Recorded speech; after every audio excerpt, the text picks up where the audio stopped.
Citadel's played 2 games, very high-scoring games. I think their guard play has been very good. He brought in a lot of freshman kids that seem to be very aggressive. The Grosel kid inside is a good player who hurt us last year. We had a hard time keeping them off the boards last year, and so that would be a strong point of emphasis. And then the other thing that sticks out to me when I watch Citadel play was they're really 2 different teams. When they play bigger, they're not as fast, but physically very strong, and try to beat you up inside. And then they can also move Bo Halson to the 4, and then they become a really athletic, quick team that tries to drive you. And dribble penetration will be the major thing you got to stop when they go to the smaller lineup. So be a good challenge for our guys. Be good to go on the road and see how we play with this year's team. What was the biggest takeaway you took from the opener? I think we played pretty well. Really, we had one 4-minute bad spell, but for the most part, especially defensively, we played very well. Offensively, we shot the ball well and got good shots. The problem was we just had too many careless turnovers, and I've obviously talked about that with our team a great deal right now, and if we don't get that figured out, that'll be a problem because we're not a good enough offensive team to be not getting field goal attempts. We have to get attempts, but our execution was pretty good. Guys made some shots, which was good to see. We just have to take care of the ball better offensively. Are you excited or concerned about bringing the 5 freshmen on the road for the first time? Just it's just what you do. It's not really an excitement or anything like that. It's just I would prefer probably 2 or 3 home games and then go on the road.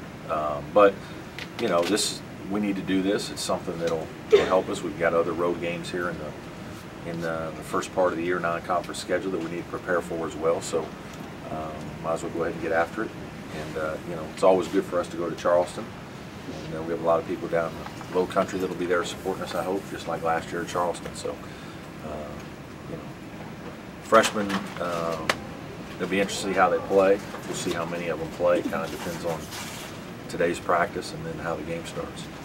What about just a unique experience of playing in McAllister Fieldhouse in that environment? Yeah, I've never been there. I've driven through the campus, but I've never seen the arena. So I'm anxious to see what it looks like, and yeah, hopefully we'll play well enough that I'll enjoy it and maybe even want to come back.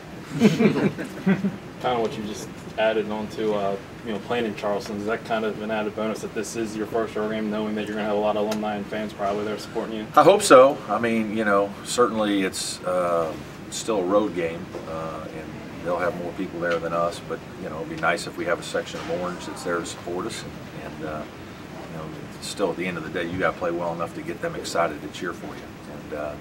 And if we do that, then our fans will get behind us, and hopefully it'll be a good day. Are you expecting a pretty hostile crowd, just given their fans are fired up to have one of the big in-state schools come to town? I think they got the Pack the Mac promotion going on.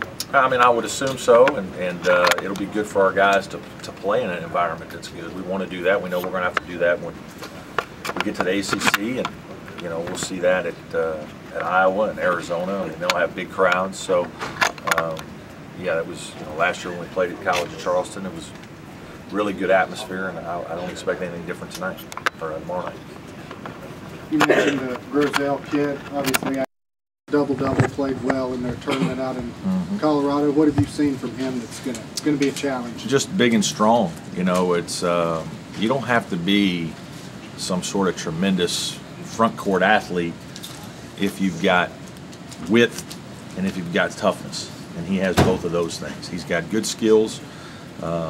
He's wide, and so he can take athletes and put them on a side and negate some of their athleticism because of his width. And then he's a tough kid. I mean, he's not going to back down, and when he posts, you're going to feel it because he's going to make contact with you. And when a rebound goes up, he's going to make contact with you to create space because he knows he's not getting it above the rim. He's creating space below the rim to get it and put it back in. And so you have to match his aggressiveness, his physicality. And then obviously he's older, and he's just very comfortable, and plays the game with good poise, and certainly had a good game against us last year, and it's off to a great start this year. Could creating more shots be based on maybe Tanner playing some more point? I mean, better. No, it's not really that. It's just we have some careless turnovers that we've got to clean up that guys just have to do better with. Things that kids today don't really value possessions like they need to all the time.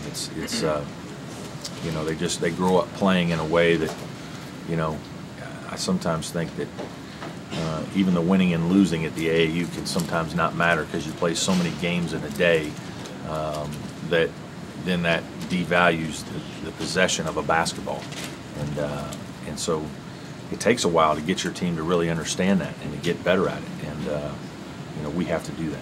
At the same time, I think Gardner-Webb had like 9 shots in the second half the other night. I mean, defensively, we were very good.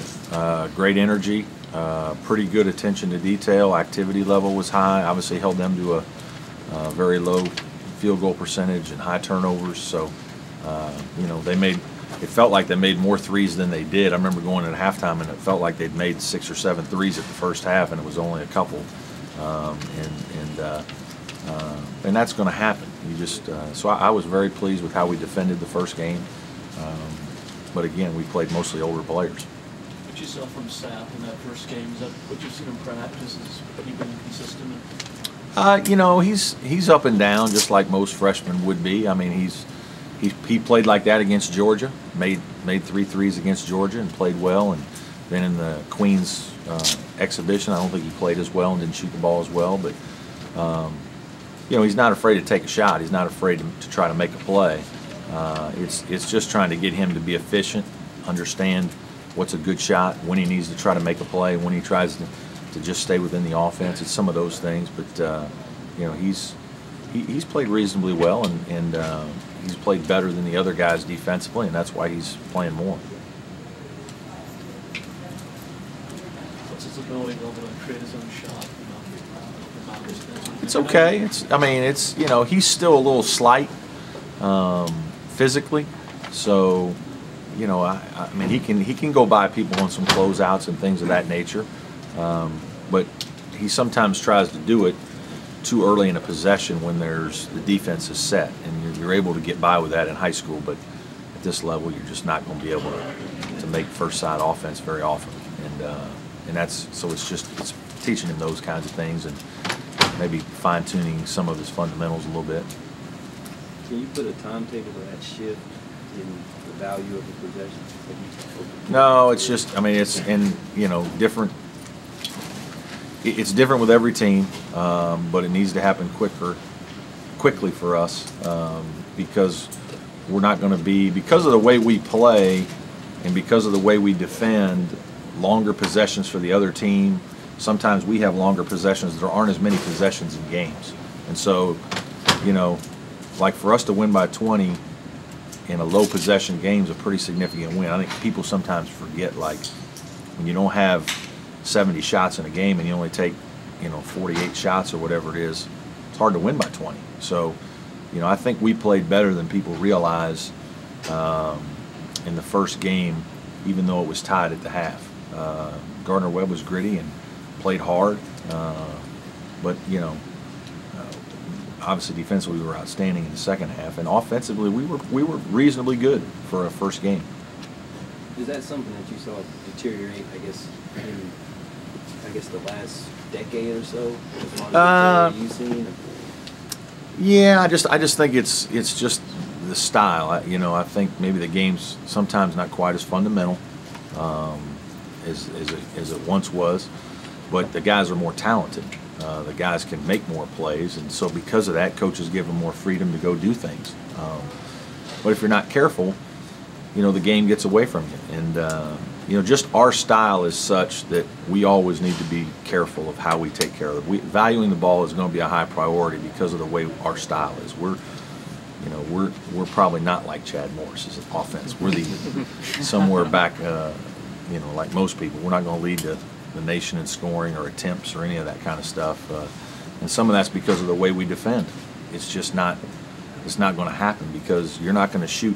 We don't want you to shoot against us in the first 10 seconds, and so we're not you play other teams that they're trying to constantly turn the tempo of the game into a different game, and it becomes a up and down racehorse basketball, and that's just not how we play.